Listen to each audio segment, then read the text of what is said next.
Une femme célèbre ou anonyme, une histoire. Parole de femme, un podcast réalisé en partenariat avec Skoda. Parole de femme. Ici, elles mènent leur vie comme elles l'entendent et elles assument tout. Elles sont entrepreneuses, artistes, altruistes, courageuses, têtues, ambitieuses, passionnées. Elles se confient en toute intimité sur leur accomplissement professionnel, leurs victoires comme leurs doutes. Parole de femme.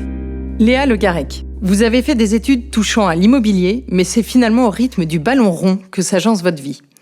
Que ce soit sur le terrain ou derrière un micro, vous n'êtes jamais très loin des matchs de Ligue 1. Pourtant, s'il est un sport où la disparité homme-femme reste importante, c'est incontestablement le football. Mais depuis quelque temps, le foot féminin est de plus en plus médiatisé et vous faites partie de cette génération de joueuses qui fait bouger les lignes. Aussi bien en club qu'en équipe nationale, vous avez toujours fait prévaloir votre carrière sportive sur votre activité de consultante pour Canal+, et ce, même lorsque tout n'allait pas à la cadence espérée sur le terrain. Aujourd'hui, vous faites un retour remarqué en équipe de France et vous vous préparez pour votre première Coupe du Monde de foot féminin qui aura lieu cet été en Australie et en Nouvelle-Zélande. Léa, bonjour. Bonjour Clémence. Évidemment, ma première question, c'est d'où vous vient cette passion ? C'est une histoire de famille, depuis toute petite. Comment est-ce que c'est arrivé ? Mes parents n'ont jamais joué au football, mais par contre, mon frère jouait régulièrement à l'école et aussi en club. Et dès le plus jeune âge, j'ai commencé à toucher au ballon, même sur la plage, et ensuite à jouer à l'école avec uniquement des garçons. J'étais vraiment la seule fille à jouer au foot. Et ensuite, on m'a inscrite dans un club de garçons. Et voilà, c'est venu petit à petit et il a fallu se battre avec des garçons pour pouvoir trouver sa place, même à l'école et aussi dans les clubs. On vous regarde comment quand vous dites que vous voulez être une joueuse pro à une époque où c'est quand même extrêmement rare ? J'ai jamais ressenti de critiques là-dessus parce que je ressemblais à un garçon manqué. Parfois, il était difficile de penser que j'étais une fille, tout simplement. Par exemple, à chaque fois, mes parents, lorsqu'ils m'emmenaient à la boulangerie, c'était moi qui allais chercher le pain. Et on me disait souvent « voilà jeune homme ». Et plusieurs fois, je remontais dans la voiture et j'étais en pleurs. Et ma mère, elle me disait « qu'est-ce qu'il y a ?» Et je disais « arrête de me couper les cheveux !» Parce qu'on me dit « voilà jeune homme » à chaque fois. Et ça me traumatisait. Mais parce que je m'habillais comme un garçon, je voulais tout faire comme un garçon. J'ai jamais eu de ressenti « ouais, t'es une fille, tu vas pas jouer », parce qu'en fait, pour eux, j'étais un copain à l'école. Donc j'ai pas ressenti ça quand j'étais plus jeune. Et vous décidez à quel âge que vous serez pro ? Dès l'âge de 13-14 ans, lorsque j'ai su que les Clairefontaine existait et que l'équipe de France existait, l'équipe de France féminine. À partir de ce moment-là, j'ai dit à mon père « Papa, je veux aller en équipe de France et je veux devenir professionnelle ». Mais avant mes 13 ans, j'avais pas connaissance en fait de ça. Donc je pouvais pas me dire « je vais devenir footballeuse professionnelle » parce que je savais pas que ça existait. Et il a réagi comment ? Très bien, parce qu'en fait, mes parents, ils m'ont toujours soutenue, ils m'ont toujours accompagnée. Mon père, il venait me chercher 3 fois par semaine après le collège, lui après le travail, il venait me récupérer, je me changeais dans la voiture, je prenais mon goûter dans la voiture. Depuis mes 5 ans et demi, depuis que je joue, ils ont fait tous les tournois avec moi. Là, aujourd'hui, c'est une fierté de me voir à ce niveau-là, parce que ils savent que y a eu des moments de galère, il y a eu des blessures, il y a eu des déceptions aussi. Et depuis que je suis revenue à Paris, donc à Fleury, ils viennent à tous mes matchs à domicile. Une fois que vous décidez d'être joueuse professionnelle, ça vous pousse à quitter tôt la maison. Vous partez de chez vous à 15 ans ? J'ai reçu une convocation, je jouais avec les garçons à Évreux. Et un soir, mon coach m'a dit « Léa, va dans ton vestiaire, tu as une convocation ». Et là, j'ai commencé à lire la convocation, équipe de France U16. Et là, je dis « mais c'est quoi ça ?» Et du coup, j'en ai pleuré parce qu'en fait, c'est grâce à cette sélection que j'ai fait des tests d'entrée pour rentrer à Clairefontaine. Mais en fait, ils m'avaient déjà observé lors d'un tournoi et avant les tests, ils avaient déjà pris leur décision où ils allaient me sélectionner uniquement si mes résultats scolaires étaient bons. Bon, à l'école, j'avais des bons résultats, donc j'ai été sélectionnée. Et du coup, j'ai fait mon entrée à Clairefontaine. À partir du moment où la fédération met des moyens pour vous former au plus haut niveau, là, forcément, vous voulez que ça en vienne votre métier, tout simplement. Donc, c'est venu naturellement. Petite parenthèse. Pourquoi c'était si important les études ? Le foot féminin, c'est peu sécurisant pour une femme ? Je me suis toujours dit qu'il valait mieux être sereine pour vivre de ma passion, en me disant demain, si tu as envie de tout arrêter, si demain tu te casses quelque chose, tu peux plus jouer au foot, tu as quelque chose derrière. Et pour moi, c'est une sécurité et aussi une conscience personnelle, en me disant c'est pas grave, tu feras autre chose. Mais je pense qu'il vaut mieux le faire dans ce sens-là que de reprendre ses études à 26 ans, où ça fait 6-7 ans que le soir tu regardes Netflix Et puis finalement, maintenant, il faut te remettre dans les bouquins, etc. Sincèrement, je me voyais pas et j'avais déjà cette lucidité à 20 ans de me dire non, hors de question, j'ai pas envie de vivre ça. Je sais qu'il y a Elise Bussaglia, une ancienne internationale, qui est instite à l'heure actuelle, qui, elle, avait vraiment la tête sur les épaules et qui m'a toujours dit « Léa, privilégie tes études et ensuite le football ». Et elle avait raison, parce qu'aujourd'hui, j'ai 30 ans et j'ai une licence, j'ai 5 ans d'expérience dans l'immobilier. Ça m'a permis de rentrer à Canal+. Jamais j'aurais pensé être consultante, parce que jamais j'ai pensé à faire de la télé, tout simplement. C'est venu naturellement aussi. Et ça se trouve, je retournerai jamais dans l'immobilier, on peut pas savoir. Mais ça me permet d'être vraiment focus sur le football et de penser à rien d'autre. Dans votre carrière, vous avez donc fait Landivant-Guingamp, vous avez Saint-Malo et vous êtes aussi allé en Angleterre. Est-ce que c'est une ambiance différente, un foot différent ? Est-ce que c'est des sacrifices personnels importants de quitter son pays pour aller dans un autre pays ? J'ai toujours voulu partir à l'étranger, que ce soit en Angleterre ou aux États-Unis. C'est vrai qu'à l'époque, je rêvais de partir aux États-Unis. Finalement, j'ai fait le choix de partir à Brighton. C'était une superbe expérience. Maintenant, j'ai pas eu de chance parce que c'était l'année de la pandémie. Donc il a fallu que je rentre plus tôt que prévu. Mais ça m'a permis de rencontrer déjà de belles personnes, de voir aussi que les Anglais sont des personnes très positives, même après une défaite. Et ça fait du bien, parce qu'en France, j'avais pas l'habitude de vivre ça. Et ça, je l'ai gardé. J'ai réussi à garder cette qualité. Ensuite, la culture aussi, comme quoi les Anglais veulent pas faire comme les autres. Tout est différent là-bas. J'étais chez une famille d'accueil. Ça m'a permis de parler d'autre chose que du football et surtout d'apprendre la langue. En 1 mois, à peu près, je parlais déjà et je comprenais. Parce qu'en fait, là-bas, j'avais pas le choix. Personne parlait français. Et je trouve que c'est la meilleure école, en fait, de ne pas avoir le choix et de s'y mettre rapidement. Parce que de pas pouvoir communiquer avec ses coéquipières ou autres, c'est difficile. Et en plus, de pas comprendre les consignes aussi. Mais voilà, c'était une belle expérience. Et j'ai eu l'opportunité d'y retourner l'été dernier lors de l'Euro féminin que j'ai commenté avec Canal+. J'ai pu revoir certaines joueuses et certaines personnes du staff, les nouvelles installations aussi de Brighton. En Angleterre, ça a énormément évolué. Ils ont mis énormément de moyens. Dans le foot féminin ? Dans le foot féminin, exactement. Donc c'est pour dire à quel point le foot anglais a énormément évolué en si peu de temps.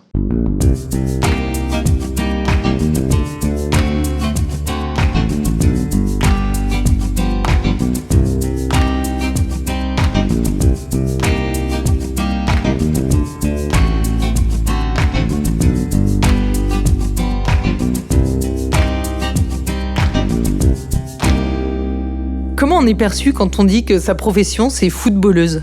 Les gens se reculent un petit peu et nous regardent de haut en bas et ils nous disent « Ah bon ?» On dirait pas, ou quand on est habillé normalement, parce que je pense qu'ils ont cette étiquette d'une personne en jogging, les cheveux courts. Voilà, c'était un petit peu à l'époque. Ça évolue un petit peu, mais c'est vrai que souvent, lorsqu'on doit écrire notre profession ou la donner, ça surprend beaucoup.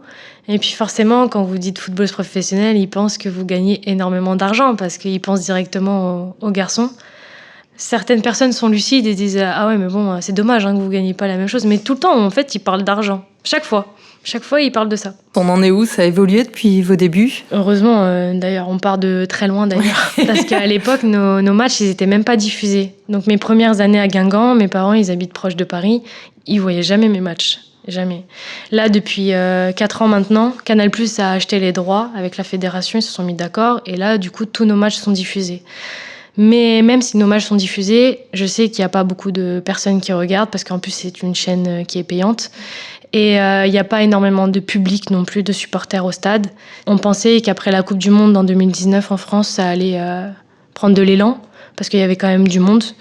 Mais finalement, on se rend compte que c'était uniquement parce que c'était une Coupe du Monde et que le championnat n'est pas suivi comme il devrait l'être. Donc c'est un peu désolant. Vous avez le sentiment que vous devez prouver plus de choses en étant une femme ? Oui, mais surtout quand vous êtes dans un milieu d'hommes. Comme par exemple à Canal+, je suis consultante. Je suis forcément entourée de beaucoup d'hommes, que ce soit des journalistes ou aussi des consultants, des anciens joueurs. Je suis arrivée en tant que consultante à Canal+, c'était l'été de la Coupe du Monde 2019 justement. Et je jouais à Guingamp, en D1 féminine, mais on ne me connaissait pas beaucoup. Je me faisais un petit peu chambrer, etc. Et puis en rigolant, j'ai dit à un journaliste, vas-y, organise un foot et avec les journalistes et tout, et avec les rédacteurs foot, on va aller faire un 5. J'ai marqué 7-8 buts avec des grosses frappes et tout. On a gagné 12-3. Je suis revenue le soir à la rédaction et puis bizarrement, tout le monde me respectait. Vous commentez donc des matchs féminins, des matchs masculins, des Coupes d'Europe, un peu tout. Est-ce que c'est compliqué de passer de l'autre côté du terrain ? Oui et non, parce que j'ai la chance de pouvoir exercer mon métier de footballeuse professionnelle la semaine et aussi le week-end en tant que joueuse, avec mes matchs qui sont souvent le samedi. Et le dimanche, c'est plus des plateaux où parfois je pars aussi en Angleterre commenter des matchs de Première Ligue, principalement sur la Première Ligue. Beaucoup moins sur le foot féminin parce que je veux pas intervenir sur mon championnat par rapport aux joueuses, etc. Je veux pas me mettre en porte-à-faux. C'est pas difficile parce que c'est une passion et j'ai toujours regardé depuis mes 16-17 ans le foot à la télé. Et pour moi, à partir du moment où tu le fais avec passion et que ça reste du football, que je sois sur le terrain ou en dehors, c'est la même chose. Mais ce qui est certain, c'est que l'été dernier, lorsque j'ai commenté l'Euro féminin et que je voyais les joueuses sur le terrain, avec la saison que j'avais faite, j'aurais pu y être. Et je me suis dit, je vais tout donner cette saison pour faire la Coupe du Monde l'été prochain. Et vous comprenez pourquoi vous n'étiez pas sélectionnée ? J'ai jamais compris, j'ai jamais su, et je pense que je saurai jamais. 5 ans et demi en dehors de l'équipe de France, on le vit comment ? Ça apprend des choses ou... C'est dur parce que j'ai fait toutes les sélections jeunes, j'ai été championne d'Europe en 2010. Quand vous avez goûté à l'équipe de France A, même 4 sélections, que vous travaillez au quotidien, vous voulez aller au plus haut. Et aujourd'hui, moi, l'objectif le plus haut, c'était l'équipe de France. Donc pendant 5 ans et demi, vous travaillez. Et puis vous vous apercevez que vous n'êtes même pas dans les prélistes. Donc vous n'êtes même pas dans les 50 meilleures joueuses du championnat alors que vous avez des performances régulières. Au bout d'un moment, vous faites une raison en fait. Et vous trouvez une autre passion en attendant. Et puis vous vous accrochez en vous disant faut attendre que ça change. Je pense que ça m'a aidée aussi mentalement. Parce que forcément, quand vous avez beaucoup de déceptions comme ça vous endurcit. Et je me suis dit, je vais me préparer pour le jour où ça va arriver, où on me rappellera. Mais je me suis dit, j'arrêterai pas le foot tant que je suis pas retournée en équipe de France.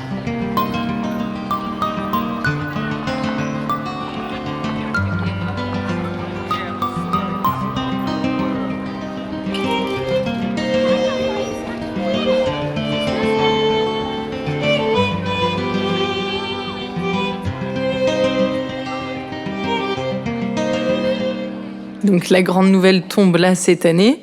Vous réintégrez avec le nouveau sélectionneur Hervé Renard l'équipe de France. Vous dites vous-même qu'on vous a sorti de la cave.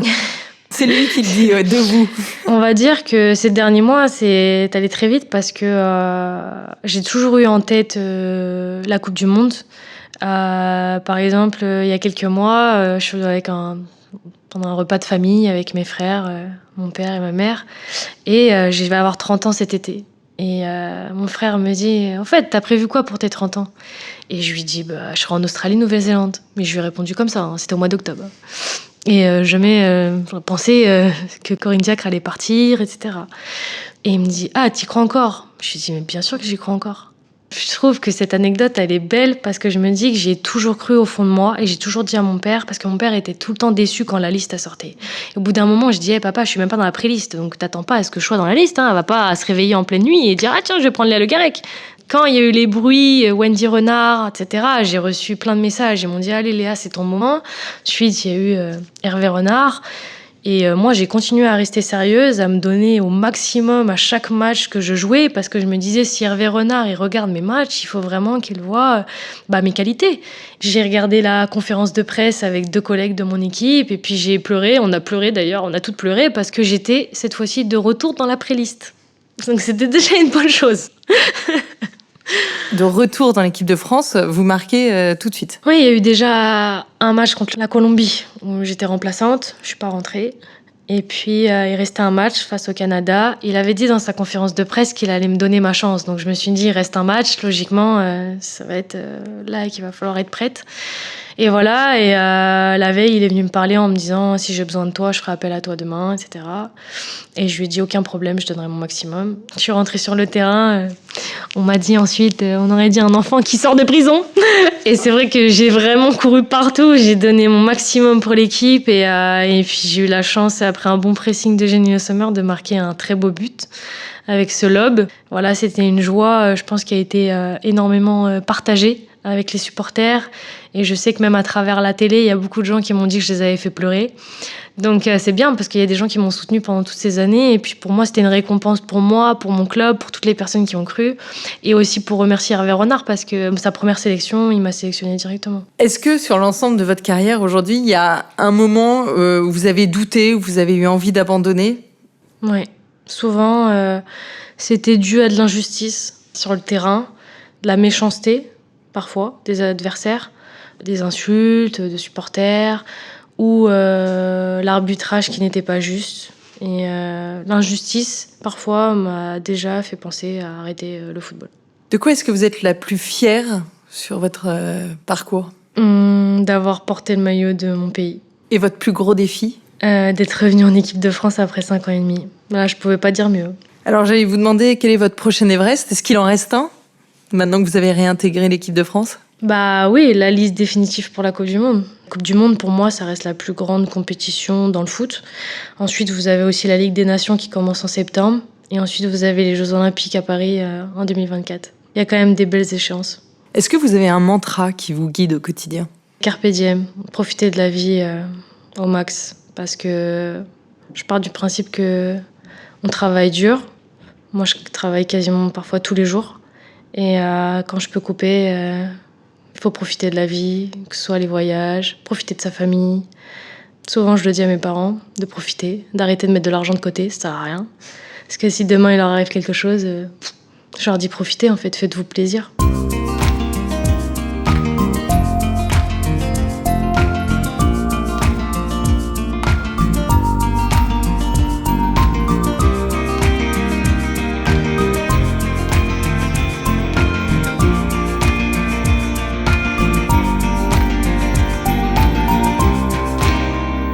On va revenir un peu à un de mes sujets de prédilection maintenant, l'automobile.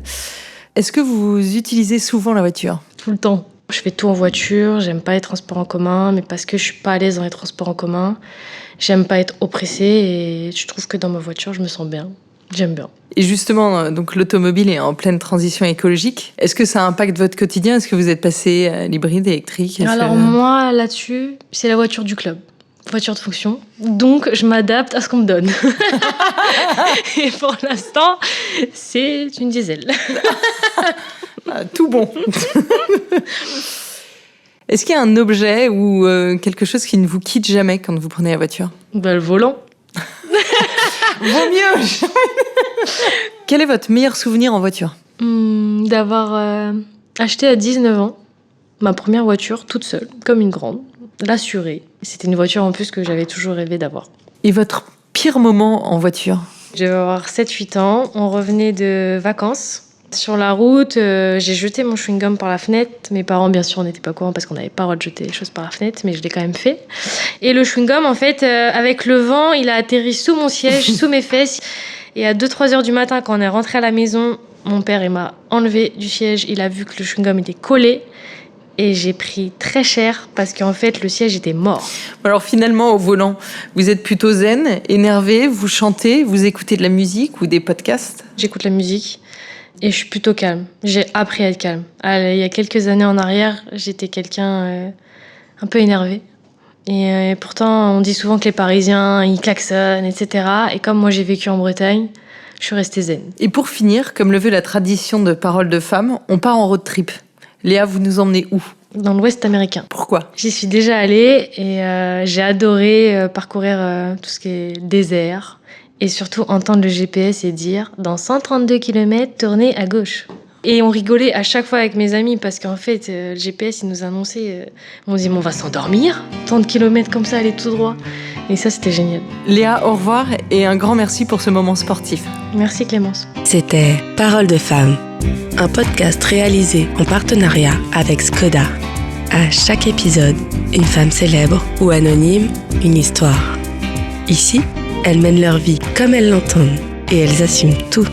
Elles se confient en toute intimité sur leur accomplissement professionnel, leurs victoires comme leurs doutes.